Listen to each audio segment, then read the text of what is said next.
Let's talk about Structure Studios, a company doing $5 to $10 million per year selling a 3D design software. So back in 1999, Noah, the founder of Structure Studio, gets a project in his classroom to design in 2D. But unlike his peer, he designs the project in 3D, and teacher and the students love it. So in early 2000, he gets a project to design a swimming pool for $300 in 3D. So he designs the swimming pool. He gets award for that. Because back in 2000, this was a new thing. This was like something that people hadn't seen that you could do with computer. Even the computer itself was new back in 2000. So he does this and everybody loves it. He decides to build a company called Structure Studio that allows other people to build 3D design. So back in 2004, he takes on an investor. He goes all in on Structure Studios, but that was in 2004. So a few years after, in 2009, the housing recession hit and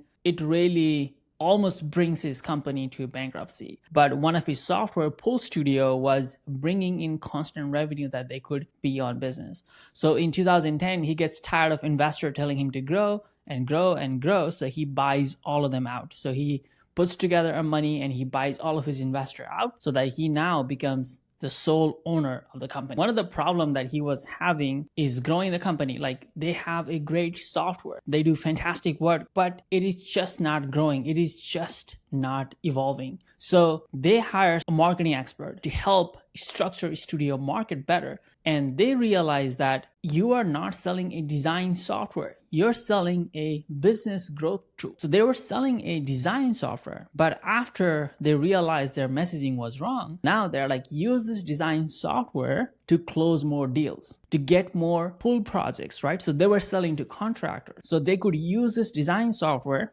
to show how awesome of a work they can do, and then they can close more deals. So instead of becoming a design software, they were actually a business growth tools, and they were helping pool companies, they were helping landscape companies, they were helping hardscape companies, right? That's what their positioning was. And with the new positioning, it opened up a whole lot of market, and that's what it really grew their company. So they went all in on SEO. And as you can see, the first thing I see is Structure Studios running ads. So this is the software that you would use if you're trying to 3D design a pool or landscape or a hardscape. So this is the story of Noah and Structure Studios, and they're doing $5 to $10 million per year, and they're growing very, very fast, and they are the king of their niche. So if you want to hear more stories like this, follow for more.